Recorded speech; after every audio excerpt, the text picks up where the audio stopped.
não conseguindo ter tempo e dedicação suficiente para gerir pessoas, que, na minha opinião, é muito complexo, porque você fica muito dividido entre continuar a ser um developer e gerir pessoas. Então, para mim, o primeiro desafio é você cortar esse cordão umbilical.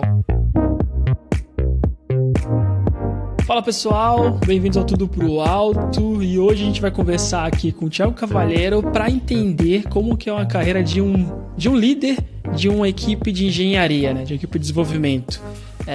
O Thiago trabalha comigo também aqui em Portugal e ele teve uma transição de carreira, né? Passou de desenvolvedor, engenheiro de software, para um líder da equipe. E aí, Thiago, como você tá? Boa noite, pessoal. Tô muito bem. Muito obrigado pelo convite, Gabs. É um prazer estar aqui. Boa, prazer é meu. E, cara, eu queria... Até para começar, seria legal tu falar um pouco da tua carreira, né? Como tu chegou, o que tu fez até virar um lead, ou líder do teu time. E depois eu ia começar, logo depois da tua carreira, explicando qual que é a diferença, né? Porque a gente tem... a gente tem o Tech Lead, a gente tem o líder de engenharia e vários outros nomes, então eu queria ouvir de você qual que é a diferença entre eles e o que tu faz de fato na tua equipe. Mas, começando pela carreira. Eu tenho 31 anos, eu sou formado no Instituto Federal de São Paulo, em Sistemas de Informação, e, curiosamente, eu não comecei a minha carreira em tecnologia da informação ou engenharia de software. Meu sonho era desenvolver jogos. Então eu comecei minha carreira, assim, eu posso dizer, já na faculdade, com iniciação científica. Eu tinha muito interesse em desenvolver jogos, então junto com o Thiago Barcelos, que era o meu orientador e professor na faculdade, no Instituto Federal, eu comecei a fazer iniciativas científicas para pesquisar sobre desenvolvimento de jogos, o seu impacto na sociedade, o seu valor heurístico e coisas do gênero, porque apesar de gostar de tecnologia, o meu sonho era trabalhar com entretenimento. Ainda tenho esse sonho hoje, inclusive.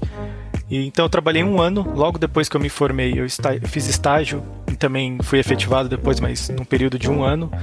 Eu trabalhei com desenvolvimento de jogos para dispositivos móveis, né, para mobile, usando Unity. Então nós desenvolvíamos com uma adaptação do .NET Framework para Unity, que é usando C#.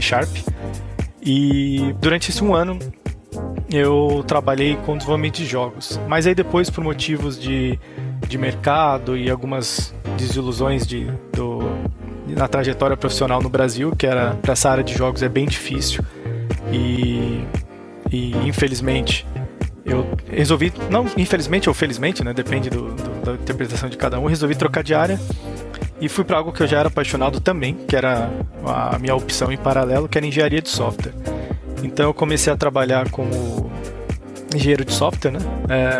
Com tecnologias mais voltadas a ambiente Microsoft, com .NET Framework, C# basicamente, e também um pouco de front-end. Eu comecei minha carreira na parte de TI mais como full stack engineer, lá como júnior, até nível pleno, onde em determinadas empresas eu atuava tanto no back-end, trabalhando com tecnologias Microsoft, .NET, C#, e tanto quanto front-end usando Angular, JavaScript e outros tantos frameworks de front-end. Então eu comecei como full stack engineer, depois fui me identificando mais na carreira de back-end, compreendi que era onde eu mais gostava de atuar e fui me especializando aí de pleno para senior, fui me especializando em back-end, arquitetura de microserviços, não só microserviços, mas arquitetura em geral, algo que eu sempre gostei, mas arquitetura de microserviços, ambiente cloud, na nuvem, serverless e todo esse tipo de tecnologia que tanto Azure quanto Microsoft, .NET Framework e outras tantas empresas e tecnologias suportam, e fui seguir nessa carreira. Então comecei com jogos, fui para Full Stack Engineer, depois me especializei e guiei minha carreira para back-end, até que em determinado ponto da minha carreira eu tive a oportunidade de me mudar para a Europa, né? Assim como você, fui contratado pela Farfetch e me mudei para Portugal em 2019, eu creio, em janeiro de 2019, nós que viemos no mesmo voo, inclusive. Sim. E fui contratado como Software Engineer Senior para contexto back-end, né, que era a minha especialidade na época, trabalhar com com tecnologias mais voltadas para o back-end, tanto em microserviço quanto lidar com .NET Framework, que eu já estava acostumado, com Kafka, com SQL e NoSQL, ambiente nuvem, todo esse tipo de aparato. E trabalhei na Farfetch por 1 ano como senior, até que eu tive então a oportunidade de agarrar essa nova role, né? Fazer essa transição de carreira para ser líder de uma equipe de engenheiros, algo que até então foi inédito para mim e eu nunca tinha feito na minha vida, né? Foi um desafio bem grande. Tá bom, legal. Então agora tu virou o líder da equipe, né? E aí até, qual que é teu papel, né? E ainda mais, antes de saber qual que é teu papel lá, qual que é a diferença desses vários nomes aí de líderes, coordenadores que a gente tem? Sim. Antes de eu dar a minha visão sobre esses 3 tipos, eu queria só fazer uma introdução de como eu virei líder, né? Que no meu caso não foi bem uma decisão estratégica, não foi algo que eu planejei como carreira, não, eu vou virar líder de uma equipe, eu quero gerir pessoas, não foi esse o meu objetivo concreto e não foi esse minha ambição. Nós já tínhamos um lead na equipe que eu trabalhava na Farfetch, éramos em 7 engenheiros, e ele decidiu sair, ele decidiu deixar a role de principal e atuar em outra área da Farfetch, e isso deixou uma vaga em aberto na equipe. Então nós tínhamos o objetivo de contratar alguém ou procurar alguém que fosse apto e estivesse disposto a trabalhar como lead. E por coincidência, antes do meu antigo lead deixar a equipe e ir para outra função na Farfetch, ele tirou férias acho que de 1 mês, 2 meses, e eu fiquei no lugar dele temporariamente, enquanto ele normalmente, como é o padrão, né, tradicionalmente, alguém fica no lugar do lead para responder pelas suas funções durante as férias. Eu acabei ficando no lugar dele e, por um acaso do destino, gostei muito.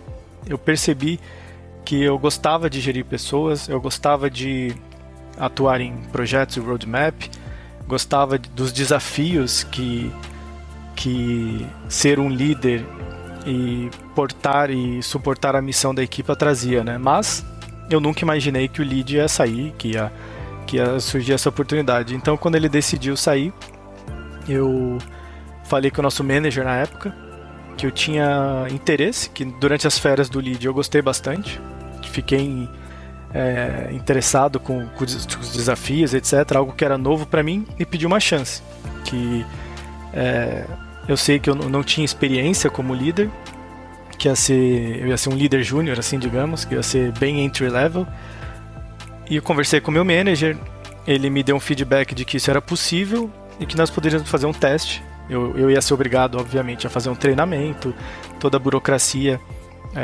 para você se tornar um líder. Então eu passei por um treinamento de 6 meses, mas depois desse treinamento de 6 meses eu tive a oportunidade de abraçar esse desafio e liderar a equipe.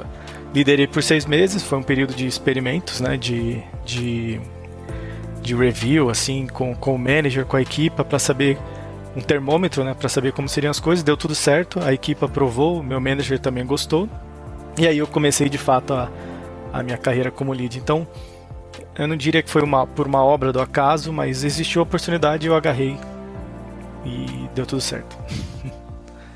Então tá, acho que outra coisa que vale é estar em Portugal já há 3 anos, né? Uhum. Fizemos 3 anos e pouco aqui já, chegamos juntos. Chegando em 3 anos e meio. Isso, se eu explicar o equipe e equipa, né? Acho que quase sempre já me perguntaram. Daqui a pouco eu vou falar Malta, vou falar alguma coisa assim também. Sim, mas fora isso, então, legal. Deu pra entender como que foi o teu processo. Eu queria te perguntar como que foi até esse treinamento de 6 meses, mas antes eu queria voltar naquela parada de... Os tipos, assim. Isso é uma visão... Isso é uma coisa que eu fico na dúvida sempre, assim, tipo, okay. Quando eu vejo os diferentes cargos. O mercado, ele é bem adaptado a empresa se adapta ao mercado e vice-versa, eu diria. Então, o que pode ser numa empresa de um jeito não quer dizer que é igual na outra, né? Não existe muito... Apesar da nomenclatura ser meio que padronizada, às vezes o dia a dia, né, de uma empresa é diferente de outra. Mas, basicamente, o que eu notei aqui na Europa e também no Brasil, é que existem basicamente 3 tipos de liderança, né? De cargos de liderança. O mais comum e o mais conhecido é o Tech Lead, que literalmente assim é o líder técnico, que também é comum no Brasil e também é comum aqui na Europa, que é a próxima evolução ou uma das próximas evoluções de um senior. O senior ele pode evoluir, eu diria que para 3 opções. Ele pode virar um arquiteto, ele pode virar um principal ou ele pode virar um tech lead. E o tech lead, ele é a liderança técnica da equipe. Ele é aquele que vai conduzir a equipe tecnicamente no sentido de trazer novas tecnologias, trazer tendências do mercado, avaliar e dar opinião crítica no código e na qualidade do desenvolvimento da equipa, na qualidade da arquitetura e da big picture dos projetos da equipa. Então ele tem como tendência apontar o norte para tecnologias e liderança técnica de fato. Ele não tem a responsabilidade de gerir pessoas, ele tem a responsabilidade de gerir os objetivos técnicos da equipa e a qualidade técnica da equipe. Então, ele é basicamente um engenheiro de software com alto nível de conhecimento e que, além de ter toda a bagagem senior, ele também tem soft skills que o ajudam com liderança, comunicação, apresentação, mentoria. Então ele é um senior com soft skills e uma tendência de compreender a visão de mercado, compreender a visão da equipa e traçar um norte no sentido tecnológico da coisa. E existe o team lead, ou também conhecido no Brasil como coordenador, depende da empresa.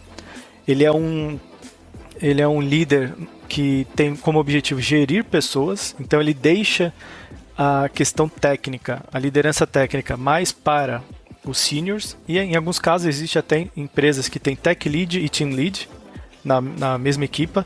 Então você tem o líder técnico e o líder da equipa como um todo, ou seja, aquele que vai coordenar as pessoas, o plano de carreira das pessoas, vai gerir conflitos na equipa, vai tratar de ter one-on-ones, conversas privadas com cada um para prover e receber feedback. Ele vai ficar responsável por entrelaçar e estreitar o networking dos membros da equipe. Ele é responsável por fomentar a cultura da equipe, seja essa cultura agile, seja a cultura de postura, guidelines, não só técnicas. Ele tem um suporte técnico, ou seja, ele pode opinar, obviamente, mas a principal função dele é gerir pessoas, fomentar a cultura da equipe e expandir a carreira e os horizontes da equipe. E existe um terceiro, que é a mistura dos dois.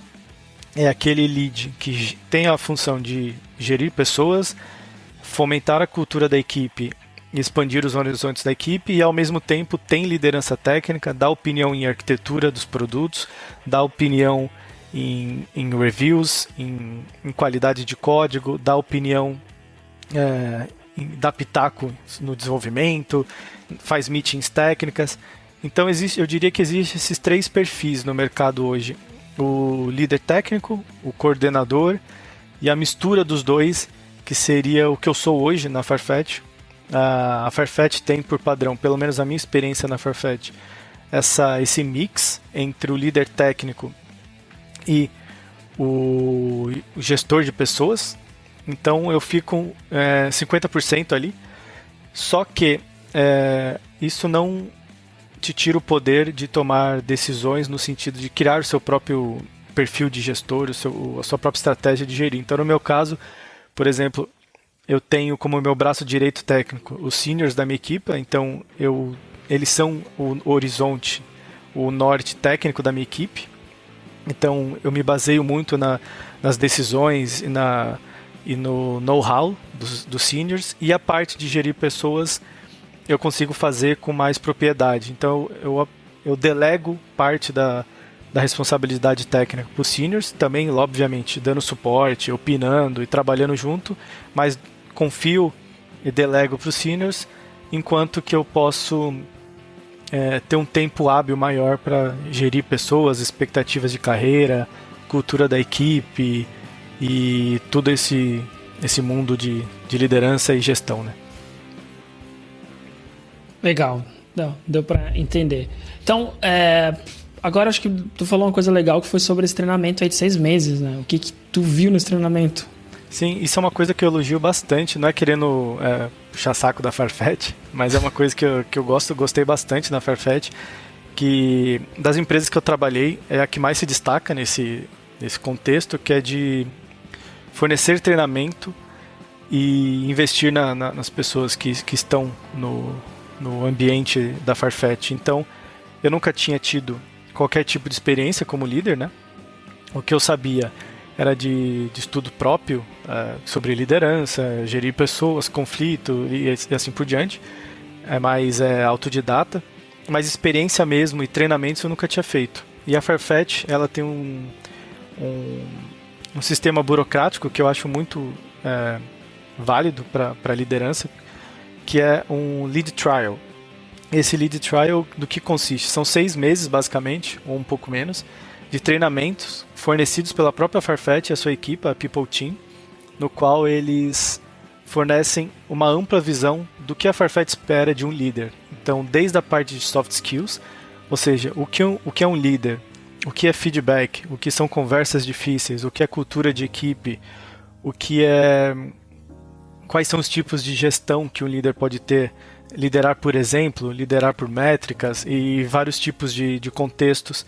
E também tudo aquilo que um líder tem que ser não só para a Farfetch, mas também para si mesmo, né? Porque um líder ele tem que crescer como líder, seja em sua carreira profissional, seja no ambiente que ele trabalha, e também crescer junto com a sua equipe, porque uma coisa que eu aprendi na Farfetch é que um líder trabalha para a sua equipe e não o contrário. Você é uma coisa que, inclusive, eu valorizo muito e acredito que seja a minha gestão, minha maneira de gerir, que é a equipe primeiro, depois o resto. Então eu sempre penso na equipe primeiro. Isso, uma das coisas um dos lugares que me despertou isso foi nesse treinamento. Então esse treinamento ele é basicamente para dar uma introdução a quem nunca foi lead, a quem está sendo promovido a lead. É o primeiro contato, ele é obrigatório na empresa, o que é muito legal. E ele basicamente te dá esse norte. O que a Farfetch espera de um lead, quais são os soft skills necessários, tech skills necessários, qual que é o ambiente que você vai encontrar quando for gerir uma equipe, quais são os possíveis conflitos, quais são os possíveis desafios. E eu acho que esse treinamento foi muito importante na minha carreira para me dar confiança, porque obviamente quando você sai de uma role técnica para uma role de management, você fica com receio, você fica inseguro, porque você deixa de lidar apenas com código, com arquitetura, com patterns, para lidar com pessoas que são seres muito únicos, né? Um difere muito do outro, então você tem que ingerir pessoas, você tem que lidar com emoções, você tem que lidar com conflito, com tipos de mindset diferentes, criar planos de carreira para as pessoas. Então é um desafio realmente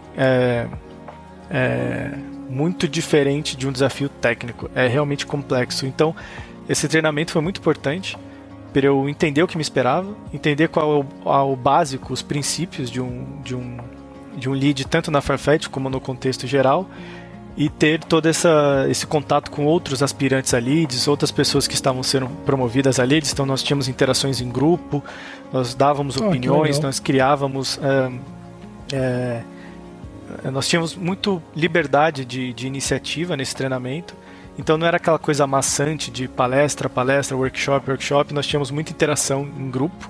Felizmente eu fiz antes da pandemia, não sei como se está hoje, confesso que hoje em ambiente remoto eu não sei como é o treinamento, eu tive a sorte ou o prazer de fazer antes da pandemia, então eu conheci as pessoas pessoalmente, as pessoas do treinamento, eu tive interações em grupo pessoalmente. Foi muito interessante, porque tinha pessoas não só de tecnologia, tinha pessoas de várias áreas da Farfetch, vários departamentos de marketing, fraude, legal, agiles, tinha malta de produto, então tinha uma mistura de interdisciplinar ali, uma multidisciplinar no caso. Então foi legal para networking também. Mas eu acho que foi interessante, porque esse curso tem alguns objetivos. Um deles é te preparar para ser um lead, te apresentar as ferramentas e os conceitos de liderança, e também para você se perguntar, é isso mesmo que eu quero? Eu quero realmente ser lead? Eu quero realmente aceitar esse desafio de gerir pessoas, de lidar com seres humanos e sair, deixar esse lado técnico? Ou isso não é para mim? Não é isso que eu me identifico. Então o curso, além de te apresentar os conceitos e as ferramentas e te preparar, ele te deixa fazer essa pergunta. E o que é, se você identificar que você não quer isso, é algo totalmente aceitável e normal. Você compreendeu que na verdade não é o que você deseja, e você dá um passo para trás ou simplesmente não dá um passo para frente e continua na sua role e tá tudo certo. Então esse curso, esse treinamento é muito importante, na minha opinião. Legal. Então, lá no treinamento tu aprendeu, né, sobre soft skills, que as tuas habilidades interpessoais, acho que principalmente, né, porque ele não vai ter nada técnico, já que tem vários papéis diferentes. O que a empresa espera de um líder também, que é muito importante. Sim. Legal, mas e passando pra prática, né? Tipo, enquanto tu tava fazendo esse treinamento, tu tava também, né, nesse período de experiência, né, de um lead. Vindo de desenvolvimento, onde teu foco era totalmente estar ali programando, né? Então alguém tomava conta de todo esse resto aí. O que tu teve de maior desafio no começo desse teu período aí de experimentação como lead? Cara, eu acho que teve teve 3 principais desafios. O primeiro é que quando você vem de um cargo, de uma role técnica, você está acostumado a...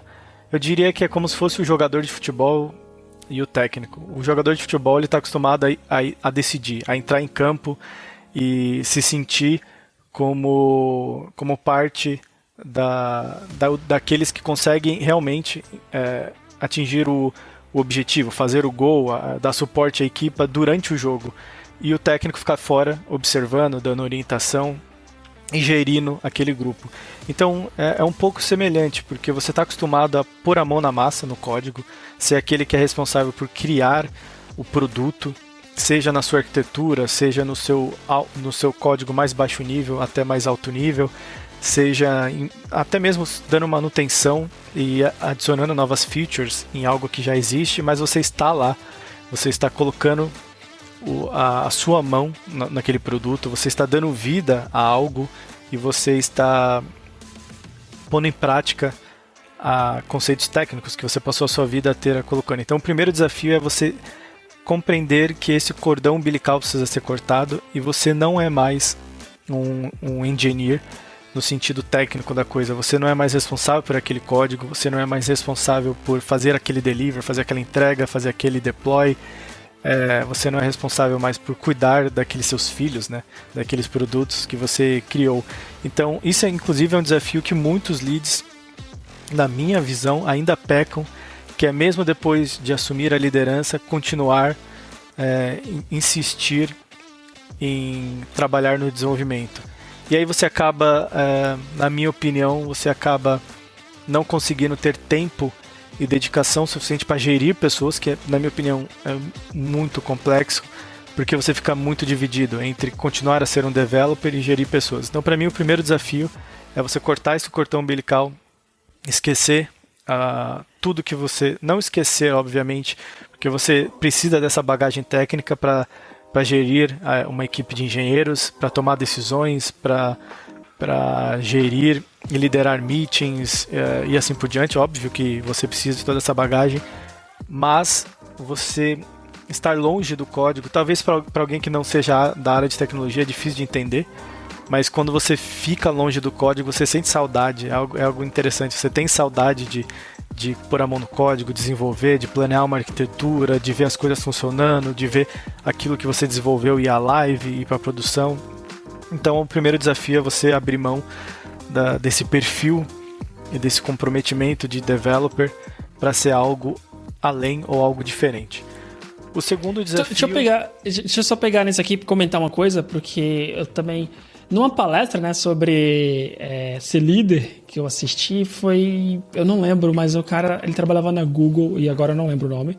Mas quando perguntaram para ele também como que foi o momento que ele sentiu que ele tinha virado de fato um gestor, né, o líder, ele até contava que foi quando ele ficou muito feliz do código novo, do uma release nova ir pra live, sabe? Ele falou assim, até então eu me sentia meio frustrado, porque eu ficava, eu não trabalhei de verdade nisso aqui, né? Tipo, eu passei várias horas... É impressionante. Ele fala, eu passava várias horas e eu sei que tem coisa que não só saiu porque ou eu briguei, ou eu organizei, ou eu vi com outros departamentos da empresa, sabe? Ou eu consegui recursos no servidor, sabe? Para a equipe entregar, eu desbloqueei tal coisa, mas mesmo assim eu não sentia que a entrega era minha, né? Ele falou, teve um dia que saiu o release, eu fiquei acompanhando, e eu vi, tá em live, deu certo, passou a estabilização. Ele falou, quando eu fiquei muito feliz por isso, foi quando eu falei, cara, eu acho que agora eu tô entendendo qual que é o meu papel aqui. Sim. Então parece que foi parecido contigo, né? Sim, isso eu acredito que é semelhante para quem teve a carreira de developer, de engineer, de desenvolvedor, porque existem alguns casos de que a pessoa que se torna líder não era developer, não era engenheiro. Na nossa área de tecnologia, eu diria que são raros, a maioria são pessoas com um background técnico que decidiram ir para essa nova área e fizeram esse treinamento, fizeram essa decisão, mas existem alguns casos de pessoas não técnicas que se tornaram líderes de equipas técnicas. Então aí não existe esse contexto, mas para quem veio da área técnica eu concordo totalmente. E até demora um tempo para cair essa ficha de que você está sendo útil mesmo sem pôr a mão no código. E isso é engraçado porque depois de um tempo você começa a perceber que as vitórias da equipa são vitórias da equipa e as derrotas da equipa são derrotas da equipa. A gente está todo mundo junto, né? Todos juntos. Então, quando qualquer um da equipa ou a equipa como um todo faz uma entrega, você como líder está fazendo essa entrega também. Vocês estão todos juntos fazendo aquela entrega. É um ganho e é um ganho em grupo, né? Então isso é bem interessante também, quando você passa a ter essa percepção de que a equipa são várias pessoas, é um grupo que trabalha junto, está todo mundo no mesmo barco, lutando pela qualidade, lutando em prosperar juntos, né? Então quando você tem essa troca de chave de que você deixa até de ser egoísta e passa a pensar mais como um todo, você passa a ser mais coletivo, sabe? Então isso é uma transição bem interessante para quem gere pessoas. Porque às vezes quando você ainda é developer, muitas vezes você não tem esse senso de coletivo. Às vezes quando você é developer, depende muito da cultura da empresa, da equipe, mas às vezes você está tão penetrado naquele mundo do desenvolvimento, da lógica, do algoritmo, da entrega, que você acaba sem perceber se resumindo aquilo. Mas quando você consegue perceber o coletivo, a entrega como equipe, assim, é bem gratificante também. Legal. Até quando lembrando assim, de quando eu comecei a trabalhar como Scrum Master, né, vários anos atrás, e eu ficava muito nessa indecisão, né, falei, porque nessa empresa que eu comecei não era full time, né, não era o tempo inteiro, era meio que dividido entre programação e quem que era o Scrum Master, né, era... Uhum. E eu lembro que eu ficava muito nessa dúvida, putz, mas eu vou ficar sem programar, sabe? É difícil fazer esse trabalho aqui, que ninguém vai ver, no final eu sou só, às vezes, um cara chato, né? Mas eu começava a sentir que alguns trabalhos invisíveis meus, assim, que ninguém percebia, faziam diferença maior. Só que, tipo, a equipe às vezes não percebia, sabe? Você falava, cara, eu acho que eu tô sendo mais eficiente sem programar, ajudando esse cara aqui a conversar com esse cara aqui a entender que tem que trabalhar junto, conversando com essas pessoas aqui que não lidam, mas esse cara aqui é muito bom programador, mas ele tem dificuldade de trabalhar com os outros, sabe? Eu começava a sentir que eu fazia mais diferença aí de juntar negócios com técnicos, sabe? Que às vezes ficava aquelas picuinhas da parte de produto, engenharia, sim, do que programando. Eu ficava assim, cara, programando eu me sinto mais um no meio, que eu fico feliz por algum código, mas fazendo isso aqui eu tô sentindo que tá todo mundo entregando mais, né? Eu acho que é uma sensação parecida, né, do que tu tá falando. Sim, eu acho que é uma evolução até, de certo modo, porque a gente sai da nossa zona de conforto e a gente começa a perceber como as coisas funcionam, né, que na verdade todas as engrenagens precisam funcionar para aquilo dar certo. Não é só o código, não é só aquela entrega, são vários fatores, né. Eu acho que quando a gente começa a ter essa visão big picture, assim, das engrenagens e do fluxo como um todo, é muito bom. Então, legal. O primeiro desafio acho que é esse, né? É cortar o cordão umbilical de toda uma vida técnica, né? Toda uma vida de developer. E o segundo, no meu caso, foi ganhar o respeito e ser visto como líder pela equipe. Porque no meu contexto específico, né, eu falo pela minha experiência, eu não fui para uma equipe nova, eu continuei na mesma equipe, só que fui elevado, assim, troquei minha role para líder da equipe.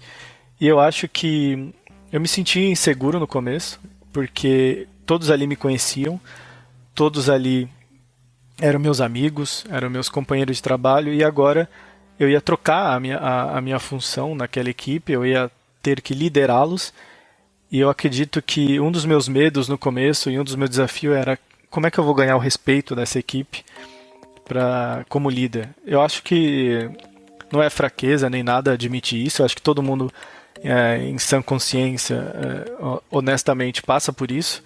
Ninguém nasce... Eu acho que até algumas pessoas podem ter predisposição para liderança, mas eu acredito que líderes se constroem, líderes evoluem, né? Então, eu acredito que eu aprendi a liderar e aprendi a respeitar a minha equipe e ser respeitado pela minha equipe.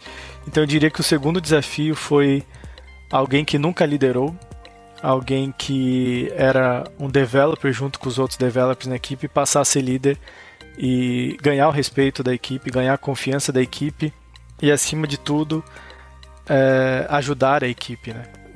Acho que o meu segundo maior desafio era conseguir o respeito daqueles no qual eu prezo na equipe e ajudá-los, dar suporte da melhor maneira possível. Então, eu acredito que alguns líderes que eu conversei me disseram que, como vieram de um contexto de fora, não conheciam ninguém da equipe, era mais fácil, porque você não tinha nenhum contexto histórico com aquelas pessoas, nem emocional com aquelas pessoas, e a partir do momento que você já as conhece, é um desafio a mais, porque você já tem um contexto emocional, um contexto histórico, e que você tem que, a partir daquele momento, aprender a diferenciar e a separar as coisas. Então, acho que é um grande desafio.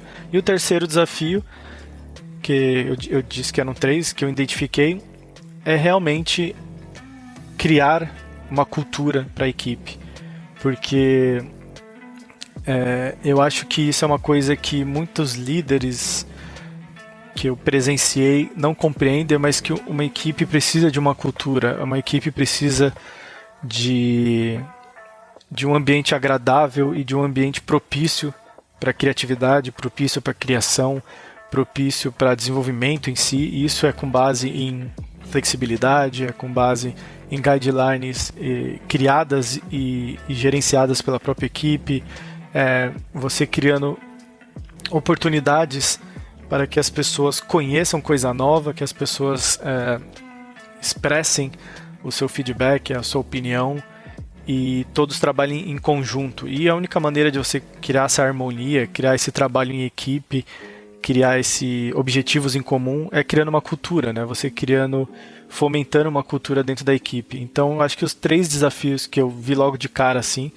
era justamente esse: cortar o meu cordão umbilical com todo o meu background técnico de developer, ser respeitado e passar a conseguir ajudar a equipe, que antes eu ajudava de forma mais atômica como developer, agora eu tinha que ajudar o grupo e prover ferramentas para aquele grupo. E em terceiro como que eu ia criar uma cultura de equipe com base na minha visão e com base na visão deles, assim. Então a princípio foi o que eu mais identifiquei, assim, de desafio. E cultura é uma das coisas, assim, mais importantes, né? Quando tu pensa em... não só em equipe, mas em empresa, né? Como manter uma cultura, como crescer, como tu chega uma pessoa nova e tu traz uma pessoa diferente, mantém aquela pessoa como ela é a única, mas incorpora ela também, né? No que as pessoas acreditam, nos valores que tem. Você lembra, assim, de alguma coisa que tu teve que fazer proativamente, sabe? Pra manter ou trazer as pessoas pra uma cultura em comum que vocês queriam criar ali?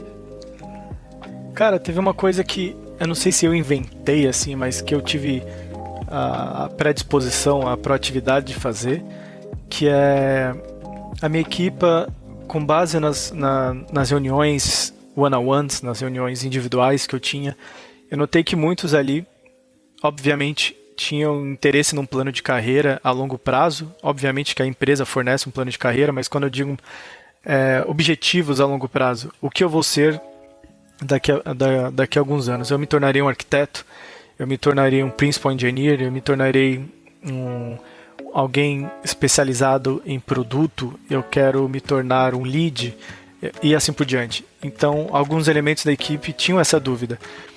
E eu tentei buscar de forma criativa uma maneira de expor essas opções para eles de forma informal e de forma iterativa, tanto para motivá-los quanto para ajudá-los a tomar essas decisões. Então eu criei uma iniciativa que eu chamei de Special Break, que era semelhante a um coffee break, só que com convidados especiais. Então eu procurei pessoas na Farfetch que tivessem perfis diferentes da minha equipe, para que a minha equipe conseguisse conhecer outras visões de carreira profissional na Farfetch ou também outras opções de carreira na Farfetch, tanto em evolução vertical quanto em evolução diagonal. Que só dar um contexto, na Farfetch a gente tem a possibilidade de evoluir em planos de carreira verticais, ou seja, você é um software engineer júnior, depois pleno, depois senior, depois principal engineer e assim por diante, mas você também pode, de forma diagonal, ir para outra área de expertise. Por exemplo, você pode ir para arquitetura, você pode ir para Agile, se tornar um Agile Coach, você pode ir para a parte de management e se tornar um lead, depois um manager e assim por diante. Você não necessariamente precisa seguir explicitamente uma carreira em vertical, você pode também em diagonal e até mesmo horizontal, a uma role, um cargo de mesmo nível que o seu, só que com outra expertise, você pode andar horizontalmente. Então, para fornecer essas opções para a minha equipe, tanto diagonal, vertical, horizontal, e ajudá-los nessa questão de plano de carreira e opções do futuro, eu criei esses Special Breaks. Então, eu peguei alguns convidados que eles ia ser uma meeting especial com a minha equipe, uma reunião especial com a minha equipe, durante 1 hora, para essa pessoa explicar o que era o cargo dela na Farfetch, qual era o seu dia a dia, como ela se tornou, chegou naquele cargo, quais foram os tipos de desafios que ela enfrentou e que tipo de conhecimento técnico ou soft skills era necessário para aquilo. Todo esse, de uma forma informal, né, comendo, tomando um café com a equipe toda, e depois a gente abre para perguntas e o convidado poderia responder perguntas à vontade da equipe. Então eu trouxe um arquiteto de software da Farfetch, obviamente de outro cluster, outro domínio, para fomentar network dentro da equipe. Então, além de tentar ajudar a equipe com possíveis planos de carreira e evoluções, eu também queria fomentar o networking. Então, eu peguei um arquiteto de software de outro domínio da empresa, de outra equipe que não tinha contato com a minha, para se apresentar, falar sobre a sua role e assim por diante.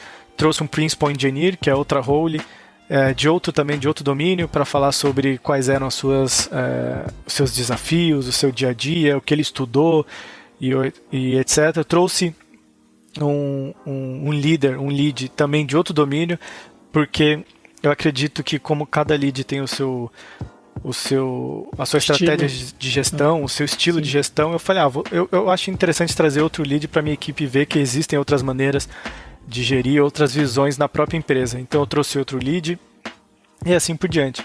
E depois eu tive um feedback muito bom da equipe, eles ficaram muito felizes, eles interagiram bastante, conversaram, fizeram muitas perguntas, e tanto os convidados quanto a equipe deu um feedback muito positivo sobre essa experiência.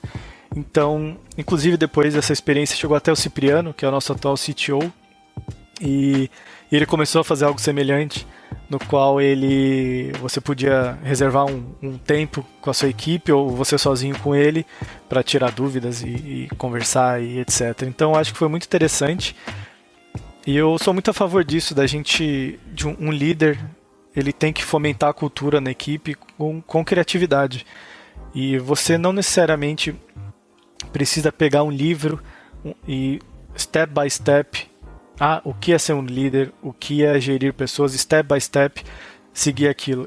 Isso é ok, isso é bem didático, isso é bem técnico e funciona, mas um líder de verdade, ele entende a sua equipe, né? Ele absorve as necessidades da sua equipe e faz o máximo de possível para a sua equipe. Primeiro a equipe, depois o líder. Então eu acho que com criatividade isso ajuda bastante. Então esse Special Break foi um elemento de criatividade e atualmente eu também estou tentando criar outras coisas. Nem sempre dá tempo, né? Porque a gente sabe como as prioridades são avassaladoras e às vezes a gente tem que focar em outras coisas, mas eu atualmente também estou tentando ter outras ideias desse tipo para despertar cultura, despertar proatividade nas pessoas e tentar deixar o ambiente mais descontraído e também flexível, né? Acho que foi um exemplo prático assim, de coisa que mudou. E tu acabou falando aí do feedback, né, que do one-on-one, né, que tu teve com o pessoal, eles te deram esse feedback sobre a carreira. E isso vai ligar muito com a próxima coisa que eu queria saber, que é como que é o teu dia a dia, né? É mais fácil entender como é o dia a dia quando tu tá programando, né? Porque apesar da tecnologia ser diferente, assim, tu sabe o que tu vai fazer. Mas como que seria uma semana tua como um engenheiro líder, né? Trazendo português aí na tua equipe. O que tu faz? O que tu gasta mais tempo fazendo? Sim. Cara, eu vou falar mais da minha experiência em si, né? Como eu disse, tem vários tipos de perfis de líder e tem vários cargos separados por aí, sim. Desde Tech Lead a Team Lead.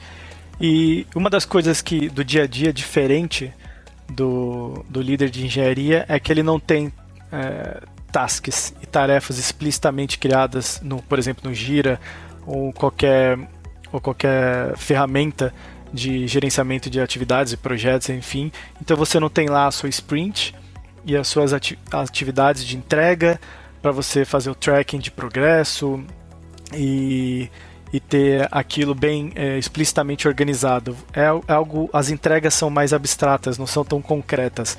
Então o meu dia a dia, o que eu posso dizer é que o meu dia a dia é baseado nas necessidades da minha equipe. Então, primeiro, por exemplo, necessidades Agile. Por exemplo, minha equipe trabalha em sistema de Scrum, separado por sprints.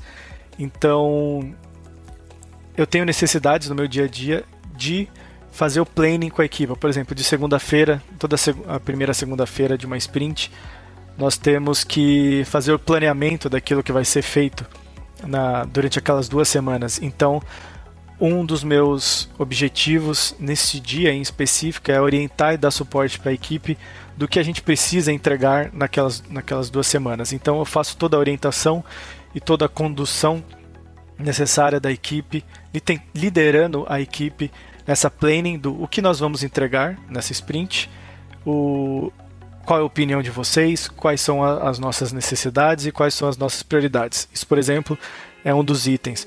Outros itens do meu dia a dia é liderar e fomentar meetings que são necessárias, não meetings que precisavam ser um e-mail.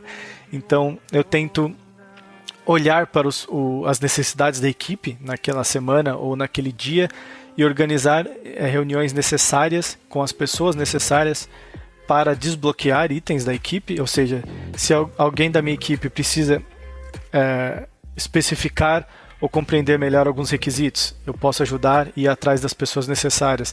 Se a equipe está com alguma decisão técnica que precisa ser tomada e existe algum conflito e existe várias opções na mesa em discussão, eu ajudo a tomarem aquela decisão. Se existe algum conflito entre pessoas, eu estou ali para gerenciar esse conflito. Então, o meu dia a dia, eu posso dizer que ele é bem abstrato. Eu trabalho tanto no roadmap, ou seja, eu tenho os projetos da equipe, as prioridades dos projetos, as prioridades de entrega e todas as complexidades de gerir e desenvolver um projeto. E eu tenho que quebrar isso nos meus dias com ajudando a equipe com levantamento de requisitos, ajudando a equipe a definir expectativas de entrega, ajudando a equipe com refinements, onde nós discutimos questões técnicas da complexidade dos impactos daquela entrega, eu negocio com o stakeholder e negocio com outras equipes datas e recursos e dependências técnicas e não técnicas daquelas entregas. Então, no meu dia a dia, eu faço essa gestão de roadmap, essa gestão de entregas, expectativas e projetos. Eu faço gestão de pessoas no meu dia a dia, então tem dias que eu tenho one-on-one com elementos da minha equipe, ou seja, reuniões privadas, individuais, para fornecer e prover feedback, conversar como for as questões dos últimos dias, das últimas semanas ou do último mês. Tenho reuniões para plano de carreira, onde a gente discute cursos que nós podemos fazer, treinamentos, tecnologias emergentes e tecnologias interessantes para estudar, arquitetura dos produtos. Então eu diria que o meu dia a dia ele varia muito de sprint para sprint, não existe uma regra. Tem dias que eu estou extremamente dedicado ao roadmap e eu trabalho basicamente com a equipe em definição de entregas, impactos, próximos projetos, próximas entregas, evolução de produto, novas features, etc. Tem dias que eu me dedico muito à gestão de pessoas, então eu tenho meetings individuais com cada um, definições de plano de carreira, treinamentos, possíveis oportunidades de workshop. Tem dia que eu faço as duas coisas, eu tanto faço gestão de pessoas como gestão de roadmap. Tem dias que são mais técnicos, que eu ajudo os líderes técnicos da equipe, os seniors, e também tenho reunião tanto com os seniors quanto os principals, quanto os arquitetos, para definir estratégias de arquitetura para um produto novo, definir estratégias de infraestrutura, definir estratégias de monitoria. Então, eu diria que eu não tenho como é que se diz? Uma definição bem específica. Não tem um padrão, né? Não tem um padrão como um engineer tem, que é pegar uma atividade no board, puxar para ele, fazer o desenvolvimento, discutir, entregar e puxar outra e assim por diante. Eu não tenho isso explícito, é mais abstrato. Então, depende muito das minhas prioridades da sprint. Tem dia que eu vou ter mais tarefas de gestão de pessoas e carreira, tem dia que eu vou ter mais tarefas e reuniões para roadmap e gestão de produtos, e tem dias que eu vou ter mais reuniões e atividades sobre caráter técnico, que é decisões de arquitetura, reuniões sobre incidentes que aconteceram, reuniões sobre melhorias de produtos no sentido técnico, monitoria alarmística. Então, como eu disse, é uma role na Farfetch, onde eu atuo hoje, bem mista. Eu faço gestão de pessoas, como faço gestão técnica e também de produto. Tem essas três coisas no meu dia a dia atualmente. Então é difícil para você falar, toda segunda-feira eu faço isso, toda terça-feira eu faço isso. Sim. Mas uma coisa, porque no teu contexto ainda é um pouco diferente, né? Porque normalmente o líder ainda tem ali um product manager, né? Tipo, para ajudar. Então, no teu contexto tu não tem. Então, por isso até que tu tem essa parte toda de fazer roadmap e gestão de infelizmente, produto, né?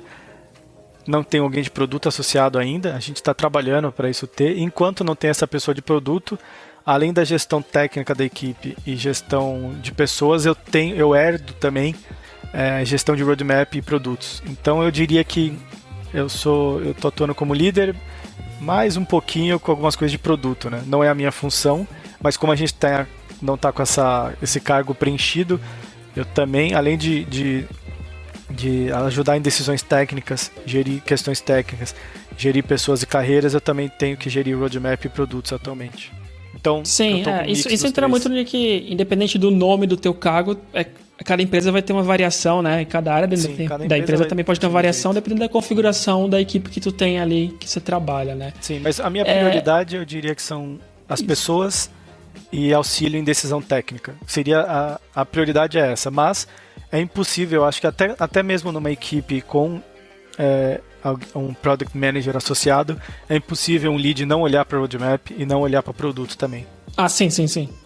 Eu acho que acaba... A diferença é, tipo, tu olhar, tu tá envolvido e tu ter que fazer aquilo acontecer, né? Então tem uma diferença nisso. E no teu caso tem que fazer acontecer, tu não tá só envolvido na ajudar nas decisões. Uma coisa que eu levo muito a sério é essa diferença entre o que é chefe e o que é lead, né? O que é líder.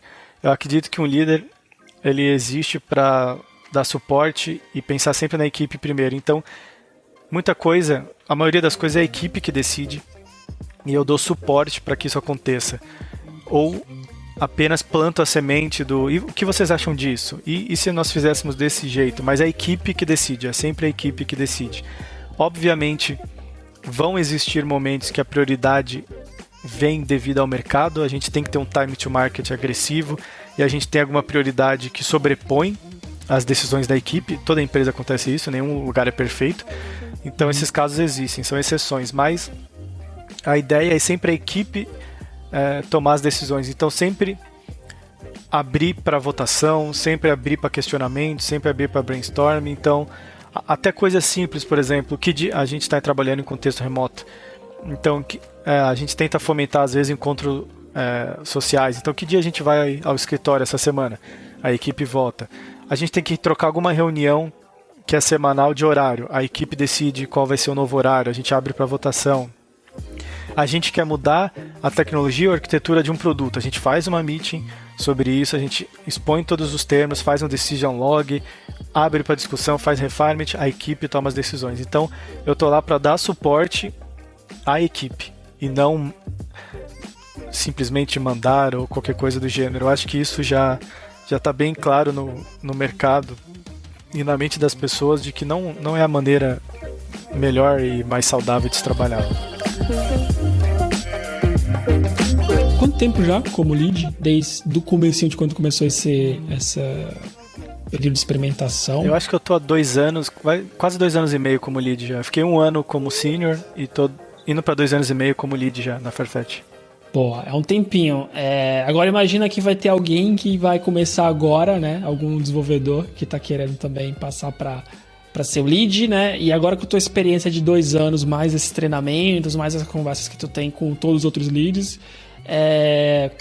cada caso é único, mas o que tu vê assim como alguma coisa em comum de boas práticas que as pessoas deveriam se focar e estudar? Cara, teve uma coisa que eu fiz que eu acho que me ajudou muito, que foi priorizar o ouvir. Então, ouça a sua equipe, ouça as pessoas que têm contato com a sua equipe e simplesmente aprenda a absorver feedback. Então, uma das primeiras coisas que eu fiz quando eu assumi a equipe foi eu marquei uma reunião com todas as equipes, não todas, mas a maioria das equipes que tinham contato com a minha equipe, com o líder dessas equipes, para perguntar o que a minha equipe precisava melhorar, qual era a visão deles sobre a minha equipe, a visão honesta, defeitos, qualidades, o que eles achavam que precisava melhorar, quais eram os possíveis conflitos e os possíveis problemas que eles viam na minha equipe. Eu fiz isso com as pessoas que nós tínhamos contato em comum, fiz isso com stakeholders, fiz isso com managers. Então eu ouvi o feedback honesto que as pessoas, tanto stakeholders quanto parceiros de iniciativa, parceiros de cluster e domínio, tinham o que falar sobre a minha equipe. Colhi o feedback de todos, depois colhi o feedback de todos da minha equipe, o que eles achavam que precisava melhorar, quais eram os problemas que eles identificavam na equipe, tanto de cultura quanto de qualidade técnica, de produto, tudo. Então eu diria que a primeira coisa que eu indicaria para qualquer pessoa que quer se tornar líder ou está nesse processo é ouça. Priorize o feedback, ouça a sua equipe, ouça quais são as necessidades, quais são as dores e o que eles esperam para o futuro da equipe. E depois também ouça fora da sua equipe, entenda que você tem que pensar para a sua equipe, você tem que priorizar a sua equipe, é sempre a sua equipe primeiro, mas nós temos que ser realistas, nós trabalhamos em um conjunto para uma empresa funcionar. A sua equipe é uma engrenagem de um todo de engrenagens. Então, além de ouvir a sua equipe, pare um tempo para ouvir aqueles que têm contato com a sua equipe, o que eles pensam da sua equipe, quais são as dores e as dificuldades que ele tem em relacionamento com a sua equipe, e também os stakeholders que te deem essa abertura. Então, a primeira coisa que eu diria é ouça aquilo que eles têm para falar. Acho que se tu tem um cliente final, né? Tipo, tu coloca um produto no ar que tem um cliente final, dá pra tu ouvir o cliente, mas mesmo pra quem não tem, quem tá é uma parte ali, tipo, equipe de suporte, ou que faz ferramentas para outras equipes, tu consegue também ouvir, né? Quem está interagindo e... Porque, como você falou, não adianta alguém entregar muito ou entregar de qualquer forma, achar que está bem feito, se quem está recebendo também não tiver. Sim, eu posso até dar um exemplo prático. A minha equipe ela constrói APIs e ferramentas dentro de um contexto de data, no contexto de data da Farfetch, né? Nós somos uma equipe de engenharia de software, mas dentro de um contexto de data, de dados. Então, nós temos contato intenso com a equipe de BI e as equipes de Data Engineers. Eles são aqueles responsáveis por manipular, modelar e criar os dados. E, por sua vez, nós temos também contato direto com uma equipe de integrações, que é uma das equipes que usa as nossas APIs para expor esses dados de data. E também nós temos contato com a equipe de infraestrutura, que nos provê ferramentas e suporte para os nossos produtos. Então só aí você tem 3 equipes fora a sua para você ouvir, que não é nem o stakeholder final, né? Não é nem aquele que vai ter acesso aos dados expostos pela sua API. Então só aí tem 3 equipes que você pode colher feedback, os próprios elementos da sua equipe e outras pessoas que trabalham em volta de você. Então eu acho que por mais que você não tenha um produto final exposto, por mais que você não seja o topo ou o começo de uma cadeia de eventos, você sempre vai ter equipes que interagem com a sua, pessoas, nem que seja uma equipe inteira, você tem uma pessoa, sempre vai interagir com a sua equipe. Então, ouça o que as pessoas têm para falar e ouça também a sua equipe e aprenda que é normal você estar errado, é normal você ter que se superar, ter que aprender, e um líder que não ouve a sua equipe, um líder que não compreende o cenário à sua volta, ele tende a cometer os mesmos erros, e ele tende a não evoluir a sua gestão e as suas capacidades, tanto de gestão de pessoas quanto de cultura, né? Então eu diria ouça. Tu começou falando sobre isso e termina, né? Eu acho que é realmente o que tu acha de ponto mais importante. Legal, Thiago. E se alguém quiser, né, aprender mais com tua experiência, onde que o pessoal consegue te encontrar aí? Cara, no LinkedIn, para contexto profissional, é o que eu indicaria, que é onde eu uso para esse contexto. Lá eu tô como Thiago Cavalheiro, Thiago com TH. Eu acredito que possam existir outros Thiago Cavalheiros no LinkedIn. E agora eu não me vai ter o link aqui. Exato. Vai ter o link, então aqui. Perfeito. Sim, vai ter todos os links que tu falar, vai estar aqui, vai ficar mais fácil. E caso alguém queira mais um contato mais pessoal e menos profissional, eu uso bastante o Instagram, que é Delcava. DELCAVA. Delcava, que é a abreviação dos meus sobrenomes. Então pode me achar no Instagram, e no LinkedIn é Thiago Cavalheiro, com TH, que vai estar lá, Engineering Lead Farfetch, vai ser eu. Legal, boa. Novamente, os 2 links vão estar aqui. E, Thiago, muito obrigado. Valeu pela conversa. Acho que a gente nunca tinha falado muito sobre essa parte da carreira, né? Tipo, até mesmo, talvez pela pandemia. Mas foi legal saber, aprender sobre evolução. Esse treinamento da Farfetch eu também não sabia, muito legal. Muito bom, e bom a evolução, ver a evolução também, porque eu lembro quando tu começou lá como lead, a gente conversava bastante naquela época, que a gente trabalhava próximo, né? Sentava mais próximo ali. Apesar de estar em equipes diferentes, a gente conversava sobre essa tua experiência. E é legal ver a diferença, a evolução, assim, do que tu já tem mais certeza e consegue falar, né? Porque é a prática, né? Ali tu estava ainda naquele começo de saber como que vai ser, aquilo, agora é a por prática. Por mais que você leia 10 livros de liderança, faça 10 workshops, tem muita coisa que só a experiência vai te dar e a vivência vai te dar. Então é um assunto muito complexo, daria pra gente ficar falando aqui por 10 horas sobre várias coisas, só a importância do feedback, a importância de como lidar com conflito, conversas difíceis, que infelizmente ter que demitir pessoas, entrevistas, como se portar, como fazer entrevista. Tem 1 milhão de assuntos que dá pra a gente faz outro aqui. E pessoal, não esqueçam, né? Procurem lá o Thiago, vai estar aqui o link. E também de seguir lá no YouTube, se inscrever no canal para quem estiver vendo no YouTube, ou no podcast também, vão estar todos os links aqui na descrição para você achar nas outras plataformas. Thiago, até a próxima e valeu! Obrigado, boa noite. Até mais, pessoal. Tchau, tchau.